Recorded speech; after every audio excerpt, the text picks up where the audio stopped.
특강, 이제 담임 목사님 지금 오늘까지 그 휴가 중이셔서 제가 대신해서 특강으로 서게 됐고요. 특강 이제 주제를 이제 담임 목사님과 이제 이야기하던 가운데 좀 그 주변 배경에 대해서 좀 논하든지 아니면 이런 몇 가지 이렇게 말씀을 좀 주셨어요. 그래서 제가 맨 처음에 이렇게 그 배경사로 해서 그 큰 제목으로 이렇게 올리고 그리고 작은 제목으로 소제목으로 16, 17세기 유럽과 영국 중심으로 어떤 그 있었던 일들에 대해서 좀 이렇게 다루겠습니다 라고 말씀드렸더니 바로 대뜸 담임 목사님께서 주셨던 말씀은 첫째 날 서론 때 했는데, 그래서 예 맞습니다 목사님.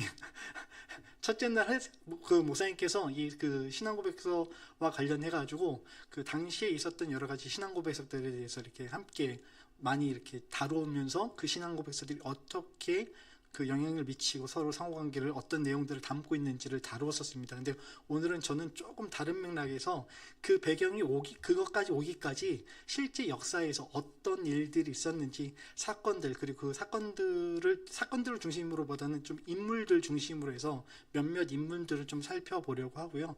그래서 이제 그거를 또 말씀드렸더니 너무 넓은데 그러시더라고요. 그래서 원래 좋은 선생님은 항상 이렇게 넓게 주제를 잡으면 좁혀주시거든요. 그래서 예, 맞습니다. 너무 넓어서 저도 지금 200년의 역사를 어떻게 한 시간에 지금 딱 지벽적으로 표현할지 걱정입니다. 일단 잡았는데 걱정입니다. 라고 했더니, 그럼 그거를 간략하게 계략적으로 설명하고, 다음에 우리 하이델베르그 그 요리문답 하려고 하니까 그것과 좀 비교해서 좀 같이 다뤄보면 어떻겠냐라고 목사님 말씀 주셔서 그 권면에 순종하여 앞부분은 조금 그 배경, 역사, 인물과 관련해 갖고 우리가 이제 그 세계사 시간에 배웠던 내용들, 그러나 세계사적 입장에서 바라본 이야기가 교회사에서는 또 어떻게 해석되어지고 있는지 인물 중심으로, 사건 중심으로 몇 가지를 좀 살펴보고, 그것이 그 WFC, 그 WCF, 그 웨스트민스터 신앙 고백서에 어떻게 영향을 미쳤고, 또 그것과 하이델베르그 요리문답은 어떤 관계를, 어떻게 또 다른 모습을, 어떤 다른 성격을 띠고 있는지 그것까지 이렇게 좀 잠시 좀 살펴보려고 합니다. 사실 그 PPT를 준비한 거는 그렇게 많지는 않아요. 한 30장 전후 정도밖에 안 될 것 같아요. 그래서 심히 걱정되는 게 너무 빨리 끝날까 봐. 그냥 읽고 넘어가면 너무 빨리 끝날 것 같고, 또 행여라도 한 부분에서 또 챕터에서 또 이렇게 또 부연 설명을 하다 보면 그 부연 설명이 또 길어지다 보면 또 뒷부분이 설명이 또 부족하지 않을까라는 어떤 그런 부분들 때문에 좀 염려가 되는 부분들도 있었는데, 아무튼 그 좀 버릴 부분들은 좀 과감하게 버렸어요. 그래서 막 준비하다 보니까 이 사람에 대해서도 이야기해드리고 싶고, 저 사람에 대해서도 얘기해드리고 싶고, 이 영향을 미친 것들이 사실상 옹기종기 여기저기 얽혀갖고 굉장히 거미줄처럼 치밀하게 관련이 되어 있거든요. 당시의 어떤 역사적 사건들이. 그런데 우리가 이 부분들에 대해서 굉장히 다 따로따로 생각하고 있기 때문에 그게 영향을 미쳤다라고 전혀 사실 생각하지 않는 경향이 있습니다. 그러나 하나님의 그 시간이, 그 크로노스의 시간은, 하나님께서 카이로스의 시간을 우리들에게 간섭하실 때 언제나 그 크로노스의 시간, 물리적 시간을 통해서 역사하셨다는 그 사실을 좀 기억하면서 좀 오늘 그 배경사를 좀 살펴보고자 합니다. 아시다시피 그 종교개혁은 16세기 1517년을 기점으로 일어났다라고 합니다. 근데 그 전에 이미 종교개혁의 의미, 그러니까 교회사적으로는 사전 종교개혁이라고 하는데요, 그 흐름이 영국에도 그리고 유럽에도 전체적으로 횡행하고 있었다라고 해요. 그래서 첫 번째로 보고자 하는 것은 이 요한 위클리프라고 하는 사람인데 1320년에서 1384년 영국에서 거주했던 사람입니다. 이분이 얘기했던 그 옥스포드 철학 교수였고 신학 교수였는데, 그리스도의 가난함으로 돌아가야 한다라는 어떤 그런 기저를 가지고 성경에 대해서 집중을 했어요. 그래서 성경에 대해서 집중을 하면서 무슨 얘기를 했냐면, 지금 교회가 돌아가는 모든 모양새가 보니까 당시 영국 교회도 당연히 유럽의 교회였기 때문에 교황 중심의 체제로 영향을 받고 있었습니다. 그런데 그때 돌아가는 어떤 그 모양들이, 예배를 드리거나 이해하는 모든 그 예전이나 의식들이나 교회의 제도들이 비성경적이다라고 이야기를 한 거예요. 당시에 감히 이야기할 수 없는 이야기였죠. 제도와 그 신분 제도가 있는 그 상황 속에서 그것이 옳다 옳다라고 이야기한다는 것, 자신의 생각이 옳다, 그리고 교황이 틀렸다라고 이야기하는 것은, 교황은 당시에는 하나님과 동기동창이라 불릴 정도로, 그리고 성경보다 더 높은 권위에 있을 정도로 성경이 교황의 권위 아래에 있었기 때문에 그 성경이 그 정경이 되느냐 안 되냐라고 이거 쾅쾅쾅 찍는 거를 교황에게 의지하고 있었을 시기였기 때문에 감히 교황이 틀렸다라고 얘기하는 것은 말하기 어려운 상황이었습니다. 그럼에도 교회라고 하는 것은, 기독교라고 하는 것은 교황 중심이 아니라 성경 중심으로 가야 한다라고 하는 종교개혁의 정신을 이미 200여 년 전에 외쳤다라는 거죠. 그 결과 어떻게 됐냐? 그 대표적인 예로 성만찬 교리를 비판을 했어요. 성만찬, 이제 그 뒷부분에 가면 계속 성찬에 관한 이야기들, 이제 그 쯔빙글리와 루터의 결별, 뭐 또 그 종교개혁 이후에도 종교개혁자들끼리에도 또 성만찬과 관련해가지고 그 의식에 대해서 화채설이냐, 공제설이냐, 상징설이냐, 영적 임재설이냐 이렇게 갈리는데, 이 예식에 대해서 성만찬이 성경에서 이야기하는 바가 무엇인가에 대해서 교회가 당시 로마 교회에서 주장했던 그 내용이 비성경적이라고 비판한 거예요. 당시에 가지고 있던 성만찬에 대한 이해는 화채설이었습니다. 화채설이라고 하는 것은 뭐냐면, 예수님께서 잡히시던 날 밤에 그 제자들과 함께 떡과 잔을 나누셨잖아요. 그리고 뭐라고 하셨어요? 이 떡은 내 살이요, 이 잔은 나의 피라, 이렇게 말씀을 하셨잖아요. 그 떡과 잔이 오늘날 우리가 성만찬을 할 때 사제가 축성을 하잖아요. 자, 이거는 이제 그 말씀 그대로 해서 딱 얘기하는 동시에 이 떡과 잔이 물리적으로 변한다는 거예요. 떡이 아니라 이건 주님의 살이요라고 하는 그 말을 선언하는 동시에 떡이 아니라 뭘로요? 주님의 몸으로 변한다는 거예요. 실제로. 그리고 잔을, 포도주는 내 피요라는 어떤 그 말씀을 사제가 축성하는 그 순간 이 잔은 뭐가 되는 거예요? 예수님의 피가 되는 거예요. 그러니까 그 떡을 먹고 그 잔을 마시는 사람은 예수님의 몸을 먹고 예수님의 피를 마시는 행위를 물리적으로 한다라는 거였어요. 근데 거기에 대해서 잘못됐다라고 위클리피가 먼저 지적을 한 거죠. 감히 할 수 없었던 이야기였는데 그렇게 얘기했고요. 그 다음에 최초의 영어 성경을 번역을 합니다. 최초 영어 성경을 번역했는데 그 당시까지만 하더라도 사실 그 자국어로 예배 드리는 것들이 허용이 안 됐어요. 혹시 고흐의 그 예배당 모습이라는 그림을 혹시 보신 적이 있는지 모르겠는데요. 제가 그 그림을 지금 준비는 못했는데 어떤 그림이냐면 예배당에 앉아있는 사람들의 모습인데 반은 딴 생각하고 반은 졸고 있고 이런 모습이에요. 당시 중세교회, 그리고 그 당시에 보여줬던 어떤 현대교회도 사실은 어떻게 보면 마찬가지잖아요. 설교 시작한 동시에 이제 조시는 분들도 계시잖아요. 이제 그거에 대해서 이제 현대 설교자들은 우리의 문제다. 우리가 소통을 하지 못하고 눈높이를 그 성도들의 어떤 그 현실적인 부분을 이해하지 못했기 때문에 발생한 문제이기 때문에 설교자에게 문제가 있다고 설교자 자신에게 이제 그 문제를 턴하는데, 당시에는 그럴 수밖에 없었던 이유가 뭐냐면 라틴어로 예배를 드리는 거예요. 그러니까 라틴어를 하는 사람들은 사실상 몇 안 돼요. 당시 라틴어라고 하는 거는 고급, 그러니까 배운 학자들, 식자들이나 할 수 있었던 것들이었거든요. 그러니까 최소한 사제 이상이 되어야 라틴어를 할 수 있었는데, 읽고 쓸 수 있었는데, 심지어 문제는 뭐냐면 그 성경을 보는 것이 사제들에게도 국한되어 있었어요. 모두가 읽지를 못했었어요. 지금 오늘은 우리가 성경을 안 읽잖아요. 못 읽는 게 아니라 안 읽잖아요.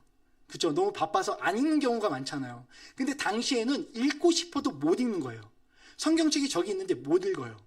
허락된 사람들만 몇몇이 읽을 수 있었던 거예요. 그런데 위클리프가 당시 어떻게 했냐면, 그래서 그 성경을 감히 번역을 해가지고 영어로 번역을 해갖고 나눠줬어요. 그래서 읽으라고. 지금은 성경 들고 다닌다고 해서 누가 붙잡아가지고 감옥에 보내지 않잖아요. 근데 당시에는 성경을 들고 다니다가 적발이 되면요, 심지어 처형까지 당할 수 있는 심각한 중범죄였습니다. 왜냐하면은 제1계명이 뭐예요? 유일한 신 하나님만 섬기라. 망령되 우상 섬기지 말라. 3 망령되 일컫지 말라잖아요. 그 세 계명을 다 어기는 거예요. 하나님 말씀을 들고 다니는 게 되냐? 아무나 들고 다니면 안 되는 거예요. 그렇기 때문에 그 하나님 말씀을 들고 다니는 사람들도 자격이 있어야 되고, 사제가 된다고 해서 무조건 할 수 있는 것도 아니고, 사제에서 어느 정도 올라가야 할 수 있는 그런 자격들이 제한되어 있었기 때문에 성경을 번역해서 일반인들에게 나눠준다?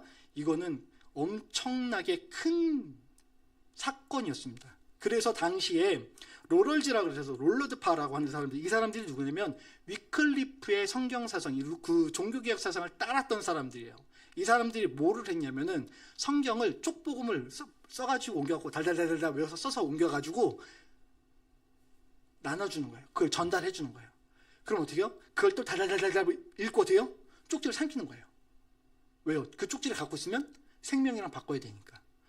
나중에 혹시 기회가 되시면 롤러드파의 어떤 일기를 한번 그것과 관련된 책자들을 한번 좀 살펴보시면 굉장히 도움될 것 같아요. 그 당시에 말씀을 지키기 위해서, 그 말씀을 읽기 위해서 얼마나 그 말씀에 대한 소중함, 그리고 말씀에 대한 어떤 사무함이 있었는지, 오늘 우리들이 과연 너무나 이렇게 너무 시간이 쫓겨서 하나님 말씀을 멀리하는 우리들의 모습과 하나님 말씀을 가까이 하고 싶은데 못하는 사람의 차이가 무엇인지, 그런 부분들에 대해서 우리가 조금 자성할 필요가 있지 않나 싶기도 하고요. 이러한 어떤 그 행동 때문에 위클리프는 나중에 죽고 나서요, 1428년에 교황 마르틴 5세에서요 부관참시를 당합니다. 부관참시 아시죠? 죽었는데 시체를 꺼내서 다시 목을 쳐요. 그걸로 끝내지 않고요, 화형까지 시켜요. 그리고 그 죄를 강에다 뿌려버렸습니다. 왜요? 성경을 번역했다는 이유 때문에, 교황을 비판했다는 이유 때문에. 부관참시를 했다는 거 얼마나 중범죄라는 거 우리들의 그 한국의 역사, 전 세계 역사상으로 봤을 때 아시잖아요. 부관참시가 얼마나 모욕적인지. 근데 그 위클리프가 했던 행위 때문에 종교개혁이 있기 이전에 이미 위클리프가 사전 종교개혁을 했기 때문에, 그런 의미에서 사전 종교개혁자라고 불리고, 그렇기 때문에 오늘 우리들에게서 위클리프의 어떤 그 신앙과 담대함, 그 담대한 믿음에 대해서 우리가 기억을 하게 되는 것 같습니다. 다음으로 두 번째로 살펴볼 사람은 야누스입니다. 체코의 프라 대학의 교수였습니다. 이분 역시 위클리프의 성경 중심 신앙을 받아들였고요. 이분이 교황권 비판을 수용하면서 1411년에 요한 23세의 면죄부 판명 명령에 대해서 공개 비판을 해요. 그리고 1414년에 콘스탄츠 공회에 참석하는데, 참석하는 조건이 뭐냐? 너 신변 보호해 줄게 였어요. 그런데 신변 보호 받지 못하고요, 가서 변론도 제대로 못하고 그대로 체포당하고 투옥당합니다. 그리고 1415년에 이단 정죄를 받고 화형을 당하는데, 화형 당하면서 마지막까지 야누스는 뭐라 그랬냐? 예수 그리스도는 교회의 머리시다, 교황의 머리가 아니다 라고 끝까지 자신의 신앙을 지킵니다. 이분이 돌아가신 후에 보헤미아 전역이라고 하는 곳이 지금 이제 오늘날 체코 지역을 바탕으로 한, 그 당시에 이제 보헤미아 왕국이라 불렸거든요. 그 체코 지역이. 그래서 보헤미아 그쪽 지역의 전 지역에 사실 이제 그 야누스를 비롯해서 많은 신앙의 선한 영향력이 있어서 칼뱅파 신앙이 그 지역에 많이 그 전파가 됐던 것 같아요. 그래서 야누스를 그렇게 죽이는 모습을 보고 보헤미아 지역에서 반교황 운동이 확산하게 됩니다. 그래서 뭐 그 개혁주파 전통 유지하면서 루터와 칼빈의 종교 개혁과 연결되면서, 그게 기절이 이어서 나중에 종교 개혁이 일어났을 때 함께 그 보헤미아 교회들이 그 종교 개혁에 적극적으로 참여하는 모습을 확인할 수 있습니다. 야누스가 했던 또 다른 의미 있는 작업 중에 하나가 바로 체코 민중어로 설교했다는 거예요. 아까 전에 말씀드렸던 것처럼 미사는 다 라틴어로 진행이 됐는데 체코 민중어로 설교했다는 것은, 이것 역시 당시에 굉장히 큰 센세이션이었다라고 생각을 하시면 될 것 같고요. 그 다음에 이제 16세기에 이르러서 중간에 뚝 자르고 넘어갔습니다. 바로 이제 16세기에 이르러서 종교개혁 이제 오게 되는데, 사실 루터의 종교개혁은 적극적 종교개혁이라고 하진 않습니다. 왜냐면은 사실 루터는 부모님에 의해서 법학자가 되고 싶었는데, 예, 1505년에 이렇게 집에 갔다가 학교에 돌아가는 길에 들판에서 뇌우를 만나요. 팡 하고 쳤는데 나무가 불 붙는 모습을 팍 보고 공포에 지릅니다. 공포에 질려서 하나님에 대해서 하나님에 대한 두려움을 그때 경험하면서, 하나님, 제가 잘못된 게 있으면 하나님 앞에 죄를 용서를 구하오니 제가 하나님 뜻대로 살겠습니다 라고 하면서 그 자리에서 하나님 앞에 서원을 해요. 회심과 동시에. 그러고 나서 어떻게 하냐? 신학으로 전향합니다. 부모 입장에서는 굉장히 마음이 터질 노릇이었죠. 루터를 그렇게 법학자로 키우기 위해서, 당시에 법학자라고 하는 것은 성공가도, 세상에서의 어떤 최고의 성공이라고 하는 그것을 보장하는 자리였는데, 법학자까지 보내놨는데 이제 조금만 있으면 법조인이 되어서 먹고 사는 문제가 충분히 어려움을 당하지 않을 터였는데, 갑자기 신학으로 바꿔가지고 신학교 교수가 된다고 하니까, 사제가 된다고 하니까 부모 입장에서는 아주 그냥 어려움이 있었겠죠. 그 어려움이 있었지만 그럼에도 자식이 이기는 부모 없다고 결국은 종국에는 이제 허락을 하고, 그래서 이제 루터가 이제 사제가 되어서 1512년에 만 29세 나이로 비텐베르크 신학 교수로 임용이 됩니다. 근데 임용이 되고 나서 임용이 될 쯤 그 전에 1506년에 이미 율리우스 2세에 의해서 희년 면죄부라는 게 발행이 돼요. 근데 그 이후에 또 레오 10세에 의해서 1515년에 희년 면죄부가 또 다시 발행이 돼요. 희년 면죄부라는 게 뭐예요? 희년이라고 하는 게 성경에 나오면 몇 년입니까? 50년 주기잖아요. 50년 주기로 해서 자유를 선포하는 거거든요. 근데 50년도 안 됐는데 희년 면죄부가 또 나온 거예요. 사실 루터가 그 면죄부에 대해서 적극적으로 반대했는가라고 했을 때, 이거는 우리가 좀 점검이 필요한 게, 루터 자신도 사실은 로마 교회에 그 면죄부 파는 그 자리에 가서 면죄부를 구입을 하고 좀 쨍그랑쨍그랑하는 저기와 해서 이렇게 무릎으로 당시에 사제들이 했던 모든 행동들을 하는 것을 그대로 했었던 것을 볼 수 있거든요.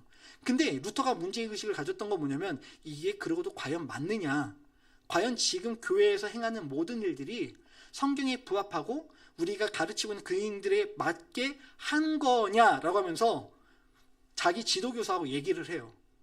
그러니까 자기 지도교사는 뭐라고 하냐면, 야, 그러면 그거 우리 한번 토론하자고, 그럼 토론 주제를 한번 내봐 라고 해서 토론 주제를 만들어서 995개조 논제를 기록을 합니다. 그러고 나서 그 95개조 논제를 비텐베르크 성당 문 앞에 붙여요. 크게 붙인 것도 아니에요. 요만하게 붙여요. 근데 그 종이 이제 좀 이따 사진을 제가 보여드릴 건데요. 그 내용에 글 쓴 게, 아까 제가 뭐라 그랬죠? 식자들은 사용하는 언어가 어떤 언어라고 그랬어요?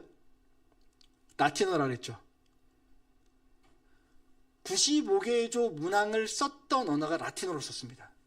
그 얘기는 뭐냐면, 일반인들에게, 민중들을 소요시키기 위해서 그 문제를 95개조 문항을 다룬 게 아니라, 배운 사람들, 소위 말해서 오늘식으로 얘기하면 대학교 교수들 학회 가잖아요. 학회 모임 같은 데서 우리 한번 토론해보자 라는 식으로 논제를 한 거예요. 나중에 그랬는데, 한번 붙여봐 라고 했던 선생님이 나중에는 루터를 잡으러 다닙니다. 아이러니한 거죠. 자신의 어떤 자리를 지키기 위해서요. 그러고 나서 이제 그로 말미암아 1518년에 하이델베르그에서 신학 논쟁이 벌어지는데, 영광의 신학과 신합자가의 신학이라고 하는 그 두 주제로부터요. 그러니까 로마 가톨릭은 영광의 신학, 루터는 십자가의 신학. 영광의 신학 이름 멋져 보이잖아요. 근데 그 영광이라고 하는 그 핵심 키포인트는 인간의 영광이 들어가는 거예요. 하나님의 영광을 빙자한 인간의 노력과 인간의 행위를 통해서. 그러나 루터가 이야기한 건 뭐예요? 인간의 공로 아무것도 없다. 오로지 우리가 자랑할 수 있는 건 십자가밖에 없다. 그것을 이야기하는데, 그럼에도 종국에는 1521년에 가서 레오 10세가 루터를 파문하고요. 그 당시에 그 신성 로마 제국의 황제였던 카를 5세가 보름스 칙령을 통해서 로마 교황과의 어떤 그 관계를 조금 정리하려고 루터를 불러요. 루터를 불렀는데, 루터를 불러서 그 보름스 칙령에서 이제 사건을 해결을 하려고 할 때, 당시 작센 지역의 선제후였던, 지금 오늘로 얘기하면 봉건주죠. 그러니까 한 지역의 왕이에요. 예, 오늘로 얘기하면 한 지역의 왕이에요. 한 지역의 뭐 도지사라고 얘기할 수도 있고 한 왕이라고 할 수 있는 프리드리히 3세가 중간에 납치를 해서 루터를 보호합니다. 그리고 루터를 보호하고 나서 어떻게 해요? 루터가 보호하고 났을 때 우리가 잘 아는 대로 성경을 번역을 했고 그게 그 활자소리의 발전으로 인해서 전 유럽이 펴지면서 전 유럽이 종교 개혁이 시작이 되죠. 사실 이 사진이 나오는 이곳이 이제 비텐베르크 성당인데요. 이게 지금 여기 오나요? 안 나오네요. 여기 가운데 중간에 보이는 가운데 아래쪽에 보이는 저기가 성당 문입니다. 이렇게 생겼거든요. 저 큰 성당에 요만한 문에 요만한 글씨로 95개주 반박문을 붙였어요. 네. 그냥 한 장. 네. 그러니까 적극적인 건 아니었죠. 네. 어쨌든 이렇게 해서 종교개혁은 시작이 됐고요. 종교개혁이 시작이 된 다음에 제세례파들도 등장을 하게 되고, 제세례파는 그냥 넘어가도록 하겠습니다. 그리고 이제 인문주의자가 이제 등장을 하게 되는데, 에라스무스라고 하는 사람도 역시 종교개혁에 가담을 합니다. 이 사람은 이제 그 문예부흥, 르네상스와 같이 그 흐름에 맡겨서 그 종교개혁을 주창했던 사람인데, 사실 문예부흥운동이라고 하는 르네상스는 이탈리아 페트리카 1304년에 어떤 그 태생이죠. 그 사람의 그 작품으로부터 시작해서 마지막 작품이 섹스피어 작품에 이르기까지를 르네상스로 보통 보거든요. 근데 그 시기에 살았던 사람 중에 그 독일에서 자신의 생각을 가지고 르네상스 인문주의, 그러니까 당시에는 그 인문주의라고 한 게 뭐냐면 스콜라주의, 즉 교황 중심, 교회 중심주의에 반발해서 일어난 게 에라스무스식의 종교개혁이었어요.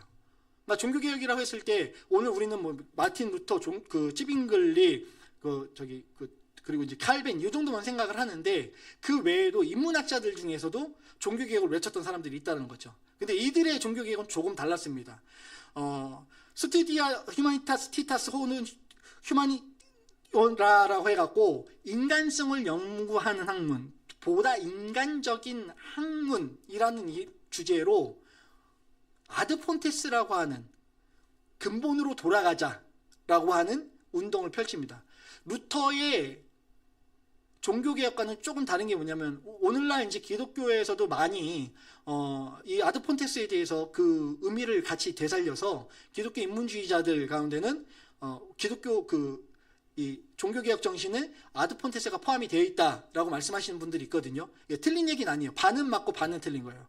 어떤 부분에 비해서 맞냐면은 기독교 인문주의자의 관점에서 보면 아드폰테스, 돌아가자, 고전으로 돌아가자. 그러니까 르네상스의 고전으로 돌아가자, 휴마니타스로 돌아가자는 그리스 로만식으로 돌아가자는 거였거든요. 근데 에라스무스와 같은 기독교 인문주의자들이 아드폰테스를 얘기했던 거는 성경으로 돌아가자라는 얘기였어요. 근데 그 성경으로 돌아가자라고 했을 때 그 성경으로 돌아가자는 얘기가 단순히 성경으로 돌아가자는 게 아니라 초대 교회로 돌아가자는 의미였거든요. 엄밀하게 얘기하면. 근데 여기에 대해서 루터는 조금 더 나중에 명확하게 5가지를 이야기를 하죠. 솔라 스크립트라, 솔라 피데, 솔라 그라티아, 솔루스 크리스투스, 솔리데오 글로리아. 오직 말씀으로, 오직 은혜로, 오직 성경으로, 오직 믿음으로, 그리고 오직 예수 그리스도로만, 오직 하나님께만 영광을, 이 5가지 기조로 가는 거거든요. 그래서 조금 이게 그 에라스무스 인문주의자들하고는 좀 그 맥을 궤를 좀 달리 합니다. 그리고 에라스무스 같은 경우는 자유의지를 얘기하는데 루터는 노예의지론을 얘기하거든요. 무슨 차이냐면, 에라스무스가 이야기하는 거는 인간에게 자유의지가 있어야 그 죄에 대한 책임을 물을 수 있다는 거예요. 그런데 루터는 아니다. 인간은 전적으로 타락했기 때문에 그것과 상관없이 인간을 판단하는 기준은 하나님의 절대적인 의다. 인간의 의지는 죄를 질 수밖에 없는 노예 의지에 불과하다라고 한 것이 루터와 에라스무스의 가장 큰 차이가 되겠습니다. 아무튼 이런 과정을 거쳐서 1530년에 아우구스부르크 신앙 고백서라는 것이 등장을 하게 돼요.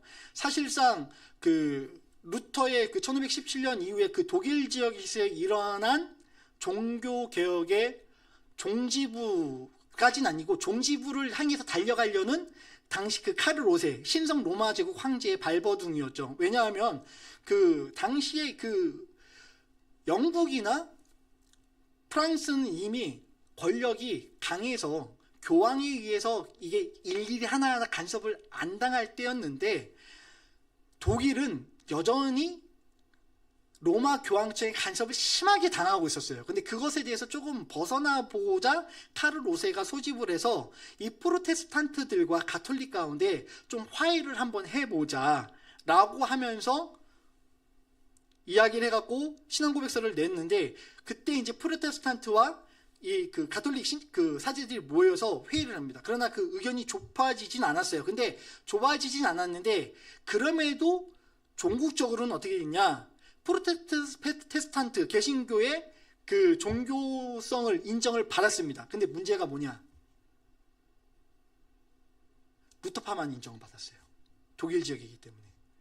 개혁파나 찌빙글리파, 제세르파는 인정을 받지 않았습니다. 여기 밑에 보면 30년 전쟁의 불씨라고 해놨는데, 무슨 얘기냐면 1618년에 어떤 일이 있냐면, 다시 이제 그 보헤미아 왕국으로 돌아가면 그 1618년에 이 지역에서 그 황제가 그 로마 교황청으로 다시 회귀하려고 그래요. 보헤미안 왕국에서. 그러니까 그 지역은, 보헤미안 지역은 이미 개혁파 귀족들이 쭉 믿음을 지키려고 노력을 하고 있었는데, 그 황제가 다시 돌아가려고 하니까 어떻게 해요? 이거 말이 안 된다 하고 이제 귀족들이 올라가서 황제를 만나려고 하는데, 황제를 만나려고 할 때 이 로마 카톨릭과 관련된 그 직원 2명이 사람을 막아요. 못 가게 막으니까 어떡합니까? 이 귀족분들이 좀 참으셨으면 괜찮은데 열받아가지고 네가 뭔데 하고 감히 우리 귀족들을, 그러면서 창문에다 내던집니다. 창문에다 내던지는데 감사하게 이분이 살았어요. 떨어뜨렸는데. 근데 개신교 측에서는 뭐라 그랬냐? 밑에 똥통이 있어갖고 거기 빠져가지고 안 죽었다 라고 얘기를 했고, 로마 카톨릭 사람들은 천사가 구해줬다. 그러면서 이제 그 종교 전쟁이 시작이 됩니다. 그것을 발단으로. 그게 쭉 퍼지면서 30년 종교 전쟁이라고 하는 것으로 쭉 이어지게 되는데, 아무튼 그 이런 어떤 일련의 사건들을 보면은 쟁점이 좁혀지지 않고 계속해서 갈등으로 이어지고, 그 갈등이 결국은 전쟁으로까지 나아가게 되더라는 거예요. 그런데 아우구스부르크 신앙 고백서의 의의는 어쨌든 프로테스탄트와 가톨릭 간의 그 간극을 줄이려고 노력했다는 데에서 의를 좀 두고 있고요. 이때 여기서 보면은 그렇지만 그 3번에 보면 교파 분열 및 영주 수장교회의 정치를 전제했다라고 이제 말이 있는데, 이게 뭐냐면 아까 얘기했던 그 루터파는 인정했지만 다른 파 인정 안 했기 때문에 교파 분열에 대한 어떤 문제가 됐고요. 영주 수장교회를 전제를 한다는 것은 무엇이냐면, 어느 그 각 지역마다 지역 성주가 있잖아요. 성주가 취하는 종교가 그 지역의 종교가 되는 거예요. 내가 가톨릭이다. 그럼 그 성은 다 가톨릭이 지역의 종교가 되고, 내가 성주가 개혁파다. 개혁파가 그 지역의 그 종교가 되고 하는 게 그 영주 수장교회 정치의 특징입니다. 그래서 그 영주 수장교회의 특징을 바탕으로 출현하게 된 것이 바로 하이델베르그 요리문답이에요. 왜냐하면 독일의 팔츠 지역이라고 하는 지역의 선제우가 개혁파 신앙을 추구했거든요. 근데 그 팔츠 지역이라고 하는 곳에는 루터파와 개혁파 간의 갈등이 심각했어요. 근데 이 프리드리히 3세는 아까 얘기했던 작센 지방의 프리드리히 3세와 동명이인입니다. 예. 이분이 교리 통일을 위해서 그 사제들에게 이거를 부탁을 했고, 그래서 그 목양적 차원에서 교인들을 양육해야 되는 차원에서 한번 그 부분을 좀 정리를 해다오 하고 부탁을 했고, 그때 나온 것이 129개의 문답으로 이루어진 문답 형식의 신앙적 위로와 확신을 주는 표준 문서입니다. 이것이 나중에 네덜란드 신앙고백과 도르트 신조, 그리고 하이델베르그 요르문답으로 더불어서 네덜란드 개혁교회 3대 표준 문서가 되는데 예, 그렇게 하고 넘어갈게요. 일단 여기까지 해놓고 좀 이따가 하이델베르그 요르문답 다시 한번 좀 얘기하겠습니다. 그리고 이제 그렇게 해서 이제 독일은 어느 정도 정리가 되고요. 찌빙글리 이야기는 루터파, 개혁파의 어떤 이야기를 하기 위해서 좀 우리가 좀 지식이 좀 필요합니다. 1522년에 소시지 사건이라는 게 발생을 해요. 이게 뭐냐면 참 재밌는 게 당시에 사순절에 금식을 해야 되는데 금식을 하면서도 먹을 수 있는 음식이 있고 또 먹으면 안 되는 음식이 있었다 그래요. 근데 그 단백질을 공급을 하는데 생선은 먹어도 되는데 소시지는 먹으면 안 됐다고 합니다. 근데 사순절 기간 때 찌빙글리가 있는 그 같이 모임이 있는 그 지역에서 그 모임에서 같이 있었던 한 사람이 소시지를 먹은 거예요. 근데 찌빙글리는 안 먹었는데. 근데 같이 있었던 걸로만으로도 찌빙글리에게도 같이 그 죄에 대한 어떤 물음이 들어왔고 여기에 대해서 이게 과연 성경적인가라고 하는 궁금증 그리고 이거 의구심을 가졌던 찌빙글리가 성경에 대해서 다시 연구하기 시작하면서 뭐라 그래요? 소시지는 먹으면 안 되고 생선은 먹어도 되고 이거 누구의 기준이냐? 성경이 없는데 성경에 그런 거 말한 거 없다 라고 하면서 성경에서는 자유를 주장한다 라고 이야기하면서 그 부분에 대해서 그 교황청의 가르침에 따를 수 없다는 것에 대해서 이제 돌아서기 시작해요. 그러면서 취리 공개 논쟁을 통해서 성경의 권위가 교황보다 높다라고 크다라고 얘기하면서 성상을 철거하고 미사 대신에 성경적 예배를 중심을 드리기 시작합니다. 그리고 이제 그렇게 하면서 루터와 같이 이제 그 종교개혁에 그 참여를 하는데 루터와 나중에는 대판 싸워요. 엄청 크게 싸워요. 그리고 둘이 서로 결별을 합니다. 왜냐하면 아까 말씀드렸던 성찬에 대한 이해 때문에. 성찬에 대해서 아까 전에 화채설 얘기했던 거 기억나십니까? 화채설 완전히 변한다 그랬잖아요. 근데 루터는 아까도 말씀드렸지만 적극적인 종교개혁자가 아니었기 때문에 그 보름수칙령으로 사실 가려고 했던 것도 자신이 그 파문당한 것을 취하하기 위해서 가려고 했던 거거든요. 근데 그 프리드리히 3세가 중간에 가다가 가는 길에 누군가가 죽이려고 한다는 첩보를 입수하고 중간에 가로채서 루터를 살린 거였어요, 사실은. 그러니까 그런 부분들 때문에 루터가 적극적인 종교개혁자는 아니었다라고 평가하는 게 그런 이유거든요. 근데 어쨌든 루터는 종교개혁을 시도했지만 여전히 천주교의 그 연장되는 그런 예전적인 부분들에 대해서는 많은 의식들은 연장선상에서 가져간 것들이 많았어요. 그래서 화채설까지는 인정하지 않았지만 물질적으로 변하지는 않았지만 공제, 함께 임한다. 그러니까 사제가 목사가 성찬식 할 때 축사하는 그 순간 예수님이 부활하셔서 지금 어디 계세요? 하늘에 계시잖아요. 저번 주에 우리 배웠잖아요. 하늘에 지금 계시잖아요. 그죠? 영적으로 계시잖아요. 육적으로도 계시고. 그러니까 예수님이 어떤 분이세요? 신성과 인성을 다 가지신 분이잖아요. 예수님이 부활하신 거는 인간의 영도 인간의 육도 같이 부활한 거잖아요. 그쵸? 신성은 한 번도 돌아가신 적 없거든요. 인성이 죽은 거지. 그쵸? 신성과 인성에 대해서 정확하게 두 성품을 가지고 있다라고 얘기를 해요. 근데 그 성품을 가진 인성, 육체와 인간의 영을 가지고 계신 예수님께서 공제, 축사하는 그 순간 이 떡에 이 잔에 피와 몸으로 직접 임하신다는 거예요. 그게 물질로 변한다는 게 아니라 임하신다고요. 그래서 공제, 함께 있다. 근데 그냥 임하는 게 아니라 예수님 부활하신 몸 그대로 같이 임하신다고요.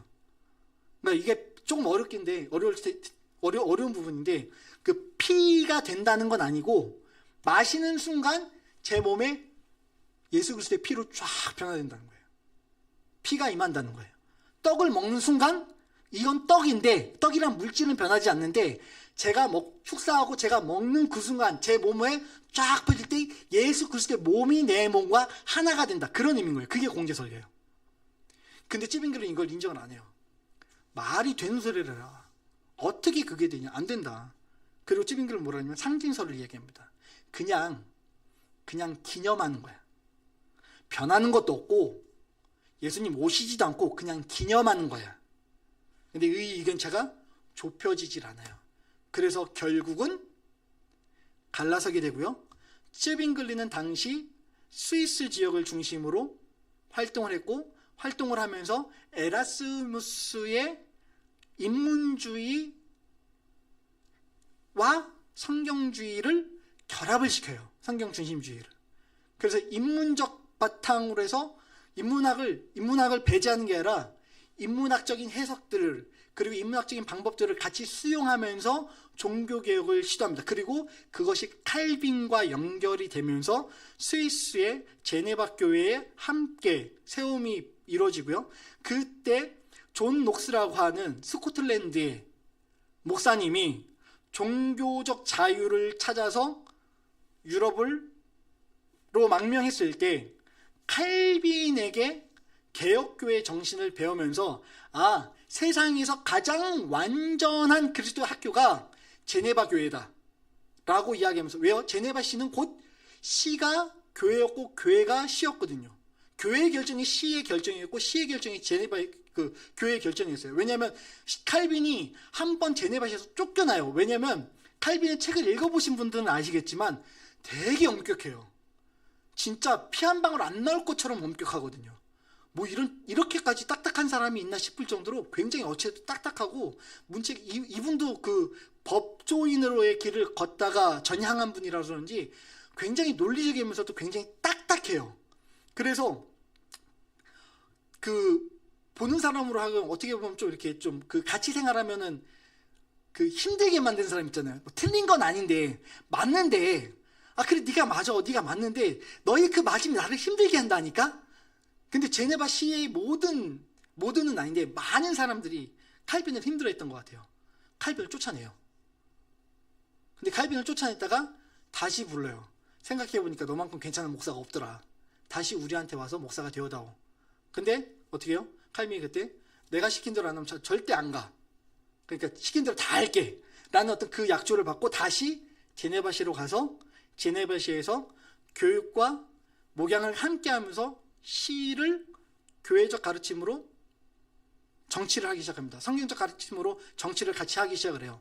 그걸 본 녹스가 이게 진짜 살아있는 하나님 나라의 실현이다 라고 하고 스코틀랜드로 돌아가서 스코틀랜드의 개혁파 교회의 그 정신을, 그리고 장로제도의 그 칼빈이 이야기했던 장로제도를 스코틀랜드에 전파를 합니다. 그러면서 어떻게 돼요?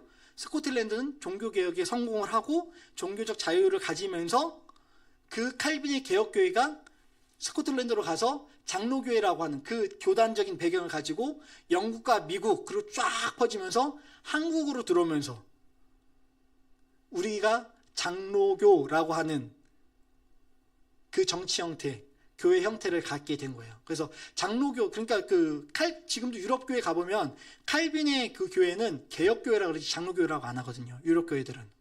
근데 왜 유럽 교회, 개혁교회인데 우리랑 관련이 있지? 이런 맥락 때문에 관련이 있는 거예요. 그러니까 이런 맥락에서 웨스트민스터 컨페션도 나오는 거예요. 고백서도 같이 나오는 거예요. 당시 영국의 종교 상황을 보면은 헨리 8세가 왕으로 있었는데요. 사실 헨리 8세는 루터의 종교 개혁을 비판했을 정도로 교황 추종자였습니다. 그래서 그 루터를 공식적으로 비판했을 때 레오 10세가 그 당시 교황이었는데 칭찬해요. 야, 너 신앙의 수호자다. 그러고 칭찬을 해요. 근데 이 신앙의 수호자로 칭찬받았던 그 헨리 8세가 자신의 정치적 이유로 가정 문제로 교황과 척을 지게 됩니다. 왜냐면 그 헨리 8세가 결혼을 3번 이상 하거든요. 근데 첫 번째 결혼을 그 형수하고 결혼을 해요. 그 형이 원래 아서왕이었는데 아서왕과 결혼했던 캐서린, 스페인의 그 공주 출신이죠. 그 결혼을 했는데 형이 후자 없이 그냥 죽어요. 그러니까 어떻게 돼요? 당시 스페인은 무적함대를 비롯해갖고 왕권이 굉장히 강한 나라였거든요. 그러니까 이걸 깨트릴 수가 없으니까 이거를 유지하기 위해서 헨리 8세가 형수랑 결혼을 해요. 결혼해서 애를 낳고 싶은데 아이를 낳는데 딸만 낳는 거예요. 딸만. 아들들을 못 낳고. 그러니까 딸만 낳으니까 어떻게 해요? 딸만 낳고 있다가 그 옆에 있던 25살이 어린 엠블린이라고 하는, 사실은 시종이라고 그러죠. 여종. 그 오늘날 우리나라의 그 여종이라고 생각하시면 안 됩니다. 당시에 그 여종들은요 굉장히 똑똑했어요. 왜냐하면 그 귀족들과 같이 이야기를 하고 합을 줄 수 있어야 되기 때문에 배울 것도 학식도 엄청나고요. 책도 읽을 줄 알았고 대부분 귀족 자녀들이었습니다. 그러니까 왜냐하면 그 전쟁이 일어나면은 그 가문이 망하잖아요. 그럼 가문이 망했을 때 그 집안에 그 귀족들 딸을 노예로 데려가요. 그게 보통 시종이 되는 거거든요. 그러니까 지금은 오늘은 내가 공주지만 우리 아버지가 전쟁에서 지면은 바로 뭐가 되는 거예요? 다른 지역 갖고 시종이 되는 거예요. 엠블린이 그런 적이었거든요. 근데 보니까 이뻐요. 근데 헨리 8세한테는 아들이 없어요. 왕위를 계승해야 되는데. 그래서 교황청에 건의를 합니다. 근데 클레멘트 7세가 안 돼. 허락 안 해요. 왜요? 캐서린이 누구예요? 스페인의 강력한 공주인데 정권에서 힘센 사람인데 그것 때문에 허락을 하게 되면 교황청도 스페인 왕족하고 척을 지어야 되는 거예요. 굉장히 갈등이 일어난 상황이거든요. 그러니까 허락을 안 해요. 그러니까 어떻게 해요? 지 마음대로 나 이거 무효야 하고 이거를 결혼 무용수서 안 해주니까 그냥 자기가 폐위시키고 엠블린이랑 결혼하면서 야 영국 교회 머리는 이제부터 나야 라고 하면서 교회 수장령을 선포합니다. 그러고 나서 이제 아들을 낳고 이제 그렇게 하면서 성공회가 출발을 하고 영국 국교회가 출발을 하는데 이게 정치적인 동기에서 시작을 했는데 이것으로 말미암아 유럽에서 확산이 돼가지고 야 우리도 해도 되겠구나. 쟤네도 했는데 우리도 하면 되겠구나 라고 하면서 종교개혁이 유럽으로 전지역으로 확산되게 됩니다. 그리고 이제 나중에 제임스 1세라는 사람이 그 영국 전체 왕으로 다시 내려와요. 이 제임스 1세는 누구와 관련이 있냐면 여기서 이제 메리 1세 그리고 엘리자베스 1세 이렇게 있는데 에드워드 6세가 그 헨리 8세의 그 엠블린 통해서 낳은 아들이거든요. 그 아들이 낳았는데 에드워드 6세가 죽어요. 일찍 죽어요. 한 6살에 즉위했다가 16살에 죽어요. 일찍 죽어요. 그러니까 어떻게 됐냐? 그 누나였던 카톨릭 수장 캐서린의 딸 메리가 여왕이 됩니다. 그러면서 어떻게 해요? 어머니를 죽인 이 나쁜 놈들 하면서 기독교인들을 핍박하고 죽여요. 약 300명을 죽입니다. 확인된 인원만. 귀족들 중에. 그래서 그의 별명이 피에 메리라 불리죠. 그 피에 메리가 죽고 나서 후사 없이 결혼 안 했기 때문에 후사 없이 죽고 그 다음에 엘리자베스 1세가 우리가 아는 그 엘리자베스 1세 그 영국을 대영 제국으로 이끌었던 그 엘리자베스 1세가 즉위를 했는데 이분도 역시 결혼을 안 하죠. 여러 가지 이제 정치적인 이유가 있었다라고 하는데 그거는 좀 차치하더라도 아무튼 그분도 그렇게 하고 평생을 이루지 못하고 나서 죽는데 후사가 없이 죽었잖아요. 후사가 없이 죽었는데 왕을 찾아야 되는데 왕족이 없는 거예요. 잉글랜드 내에 왕족이 없는데 그럼 이제 계속 이제 서열 찾아가잖아요. 우리나라 그 강화도에서 이 반 메고 있던 철종이 갑자기 25대 왕으로 등극한 것처럼 스코틀랜드 국왕이었던 제임스 6세, 당시 제임스 6세, 그리고 통화방 제임스 1세, 이 사람 동일 인물이거든요. 네. 이 동일 인물이 그 제임스 6세, 스코틀랜드 제임스 6세가 내려와서 통화방이 되면서 제임스 1세로 등급을 합니다. 왜냐하면 이 사람의 어머니가 스코틀랜드 여왕 메리 스튜어트인데 이 메리 스튜어트가 누구냐? 마가릿 튜더라고 하는 튜더 왕조의 잉글랜드 왕조의 딸이에요. 그러니까 헨리 7세의 딸이었는데 헨리 7세의 딸이 결혼해갖고 어디에 가요? 제임스 4세와 결혼한 거예요. 스코틀랜드 왕이랑. 당시에는 왕들끼리 왕가끼리 이렇게 결혼했잖아요. 프랑스 왕이랑 뭐 영국 왕이랑 결혼하고 스페인 왕이랑 결혼하고 했잖아요. 그렇게 해서 결혼했는데 찾아보니까 제임스 6세가 제일 가까운 거예요. 그래서 그 엘리자베스 1세가 헨리 7세의 손녀고 제임스 1세는 헨리 7세의 외증손자입니다. 증손자. 그러니까 고모뻘 되는 거죠. 네. 그래서 그 제임스 1세를 그 국왕으로 모셔오는데 사실 아까 전에 스코틀랜드에 종교개혁이 일어나서 종교개혁에 성공했다라고 말씀드렸잖아요. 종교개혁 성공을 했는데 그때 성공하고 나서 제임스 왕이 내려갈 때 스코틀랜드에서 부탁을 합니다. 제발 우리의 신앙을 지킬 수 있게 약속해 주세요. 그 약속을 철저하게 받고 내려가는데 이 사람이 어떻게 해요? 내려가서 왕권 신수설을 주장하면서 자신의 권력을 강화하려고 해요. 이런 말미암아서 이제 의회하고 갈등이 일어나고 이 의회와 갈등을 일으키면서 이제 자기의 어떤 그 종교적인 어떤 교회의 수장권을 자기가 또 유지하려고 하면서 명령을 내립니다. 뭐요? 야, 우리도 한번 성경 가져보자. 예전에 위클리프가 번역했다며 한번 해봐. 내가 허락해줄게. 교회 수장은 나니까 해. 라고 해서 만들어갖고 번역을 해요. 그게 킹 제임스 버전. 흠정역이라고 하죠. 예, 그게 그 성경입니다. 그로 말미암아 대영 제국의 형성이 출발이 되고요. 왜냐하면은 그 스코틀랜드, 잉글랜드 그리고 웨일즈까지 다 다스렸고 북아일랜드 일부까지 다스리게 되면서 지금 이제 대영 제국 그레이트 브리튼이라고 하는 그 영국의 현재 그 현대명이 이제 시작이 되고 그 아들이 왕조를 이루면서 국교회 스코틀랜드 특별히 스코틀랜드와 심하게 갈등을 하면서 왕당파와 의회파가 갈등을 하고 내전이 일어나요. 예. 당시 의회파를 이끌었던 장군이 우리 세계사 시간에 들어봤던 올리버 크로멜 장군. 정치에서 이기죠. 그때 이겼을 때 전쟁에서 그 청교도 혁명에서 이겨가지고 이긴 것을 바탕으로 어떻게 해요?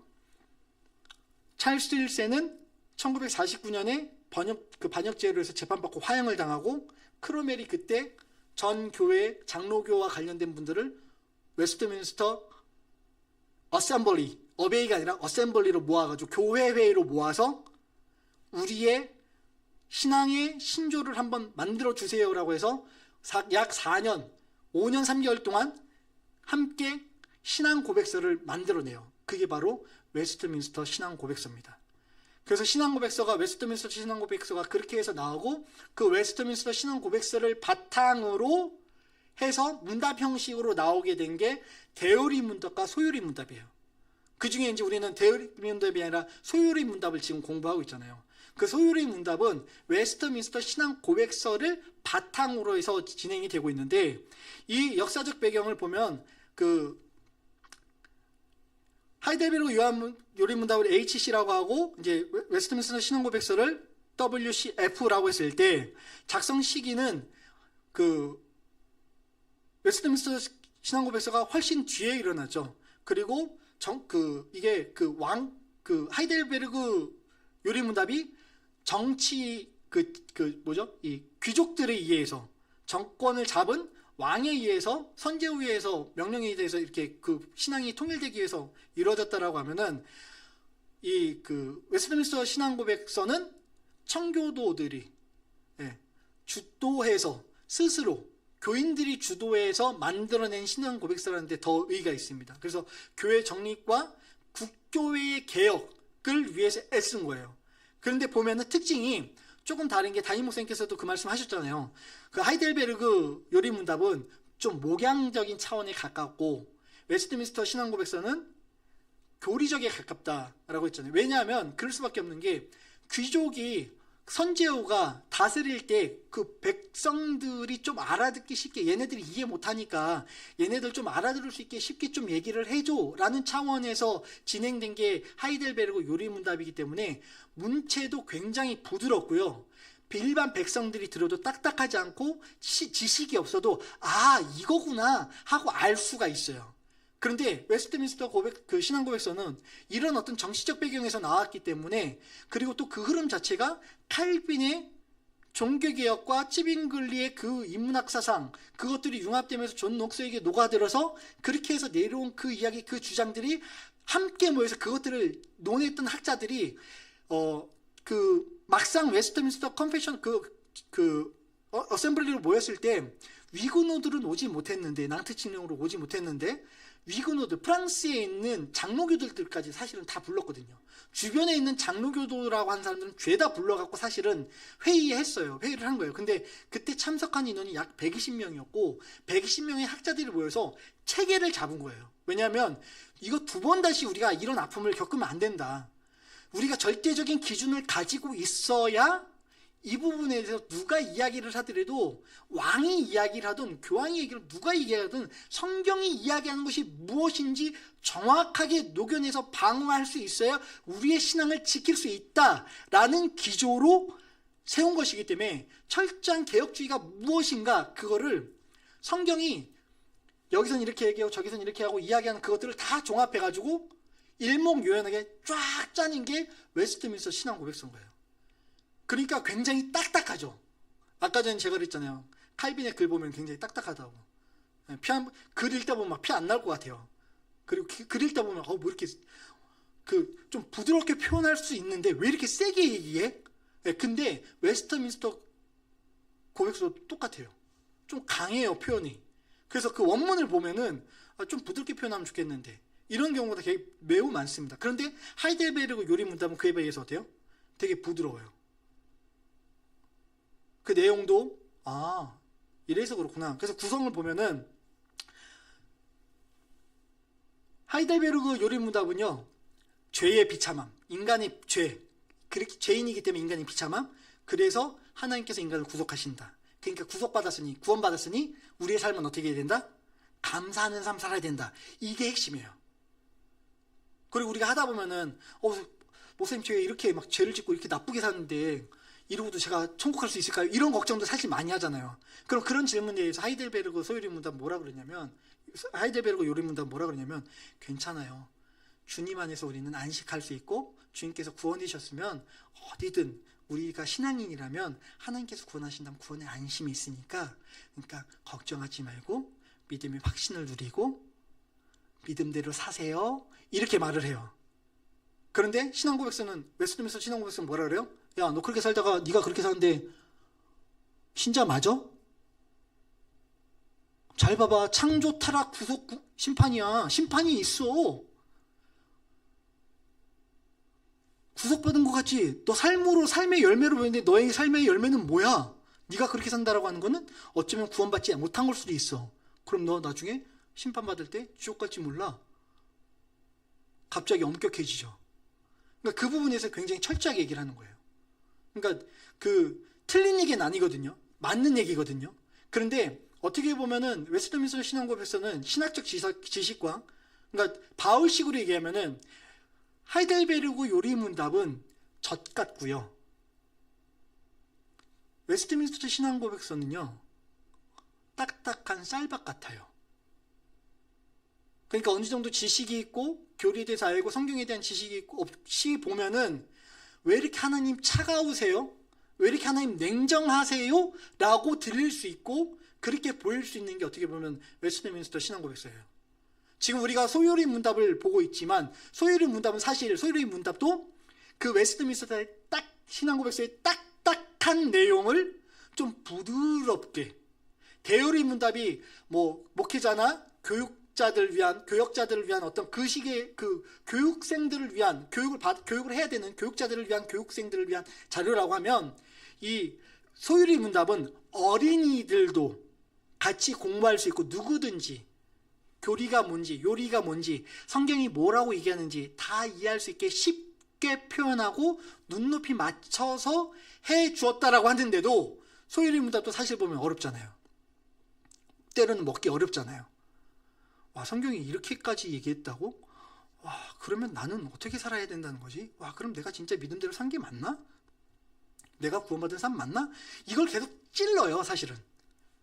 웨스트민스터 컨벤션은 계속 찔러요. 신앙고백서는 그 내용들을 읽다 보면 계속 찔려요. 왜 그러냐면 그게 철저하게 신조고 교회 표준이고 기준이고 여기서 벗어나면 안 돼를 제공해 주는 거기 때문에 그래요. 위로가 목적이 아니라 기준 틀 제시가 목적이에요.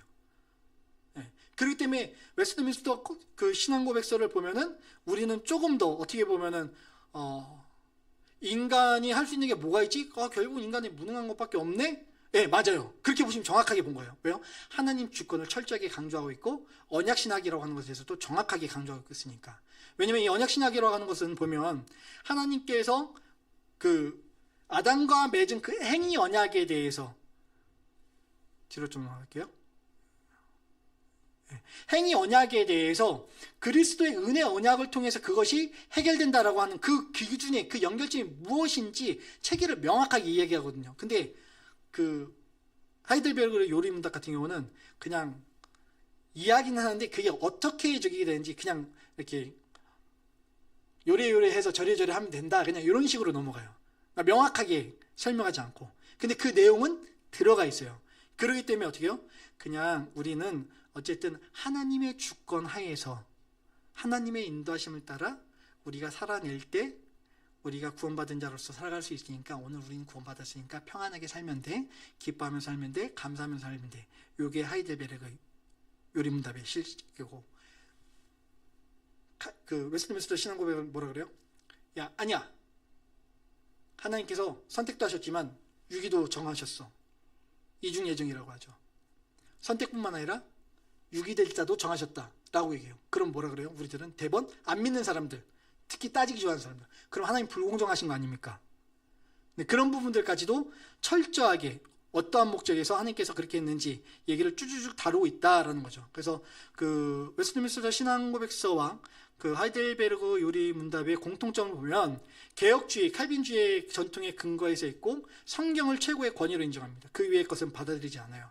그리고 은혜에 의한 구원을 강조하고 성례와, 그러니까 성례라고 하는 것은 세례와 성찬을 얘기합니다. 이 두 가지만 성경에서 얘기하고 나머지는 얘기하지 않아요. 천주교에서는 칠성례를 얘기하죠. 지금 우리가 두 가지 성례, 세례와 성찬만을 인정하는 이유는 성경에서 나머지 건 얘기를 하지 않기 때문에 인정하지 않고 두 가지만을 얘기하는 겁니다. 대신에 우리 기독교회는 그 나머지 5가지 부분에 대해서 뭐 기도라든지 아니면 우리의 어떤 그 일반 예식 같은 거 행위를 통해서 교회 내에서 따로 인정은 하지, 다루기는 하지만 신앙 수단으로는 받아들이진 않습니다. 차이점은요, 이 둘의 차이점은 방금 전에 말씀드렸던 것처럼 신학적 체계, 교리의 정밀성, 제도적 질서를 강조하기 때문에 엄격해요. 엄정하고 엄밀해요. 그러나 하이델베르그 요리문답은 개인에 대한 위로, 그리고 신앙교육, 실질적 삶에 대해서 이야기하는 거기 때문에 조금 더 부드럽게, 따뜻하게 느껴질 수 있다는 겁니다. 그래서인지 그 교회에서 유럽교회 같은 개혁교회들 같은 경우는 대부분의 그 개혁교회라는 이름을 달고 있는 교회들은 주일 오후 혹은 수요 예배 때 하이델베르그 요리문답을 매번 돌아가요. 매년 52주 과정으로 해서 129의 문답을 계속 공부를 해요. 반복해서 놓치지 않기 위해서. 그러니까 우리가 소요리 문답을 공부하지 않고 왜 하이델베르그 문답을 공부할까라고 했을 때 그런 측면 때문인 것도 있는 것 같아요. 왜냐하면 너무 또 엄밀하게 얘기하면 자칫 잘못하면은 그 율법주의로 빠질 수 있는, 그러니까 이게 그 웨스트민스터 신앙고백의 어떤 그 신학적인 체계에 대한 전반적인 이해가 부족한 상황에서 웨스트 신앙고백서가 이야기하는 걸 문자 그대로 해서 딱 갖다 대면 맞는 말이기도 한데 자칫 잘못 해석하면 틀린 말이 돼서 굉장히 위험해질 수도 있거든요. 그러니까 그런 부분들 때문에 아마도 교회에서 그 할 때 목사님들이 우리나라 교회도 마찬가지고 하이델베르그 요리문답을 주로 이제 채택해서 함께 하는 게 아닌가라는 그 생각이 좀 듭니다.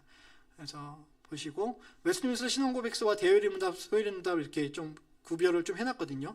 그래서 조직적인 신학, 교리적 서술, 그리고 교리의 표준적 신앙고백, 틀 제공하는 게 신앙고백서의 목적이고요.